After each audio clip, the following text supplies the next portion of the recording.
Ito po ang dapat ninyong dalhin, isiksik sa bag, isiksik sa wallet, or kaya ilagay sa inyo pong kaha para ikaw ay lagi na lamang pong labis-labis ang blessing at kayo po'y mas maging magaan ang daloy ng swerte. Lalo na kung lubog ka sa utang, tapos ngayon hindi mo malaman kung paano ka makakabayad, kung paano ka makaka-survive sa mga araw-araw na gastusin.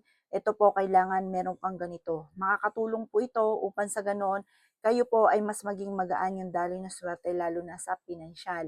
Ito pa mga bossing ko ay yung asin kasi for cleansing po yan.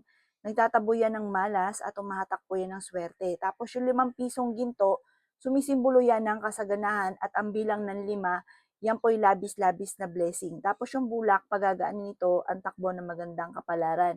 Ito ay ilalagay po ninyo sa inyo pong wallet or sa inyo pong bag para mas maging magaan yung daloy ng swerte. Eto po, kapag meron kang ganito, wag mo itong ipagpaparangya. Yung ba tipo, uy, may dala akong ganito, pampaswerte, wag ganon, mga bossing. Kasi may mga tao na hindi ka pa sinuswerte, nakakainggitan ka na. Tapos kukontrahin nila yan kasi iniisip nila, baka ikaw po ay madaig mo sila, may mga ganong mga pananaw may ganong kaisipan Kaya dapat kapag meron kang mga ganito, isisikreto nyo lamang at wag nyo itong ipagsasabi kahit kanino.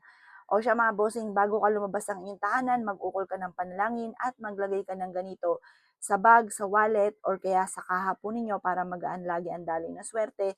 At ikaw po mga bossing ko ay kumbaga yung may pagiging masipag at matyaga mo, may patutunguhan. Kasi minsan, kahit masipag at matyaga ka, sa wala't-wala ang pagiging masipag at matyaga, dahil nga po mga bossing ko na kumbaga wala kang pang-attract ng swerte at pantaboy ng malas.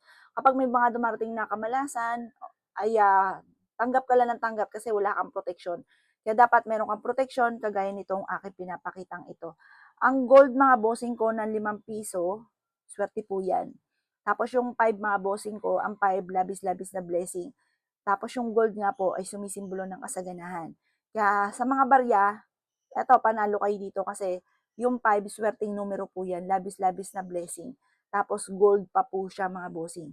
Kaya yan ay perfect combination. Ito ang dadalhin po ninyo lagi mga boss. Kapag natunaw yung asin, aba tatapon nyo yung asin, tapon nyo rin yung bulak, tapos yung barya, huhugasan nyo lamang at yan po mga bossing ko ay maraming nahigop na negative energy, kaya yan po ay natunaw.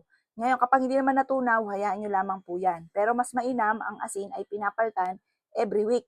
Every week po yan pinapaltan kasi nahigop yan ng negative energy, nagki-cleansing po yan sa inyo, sa kapaligiran, nagki-cleansing po siya.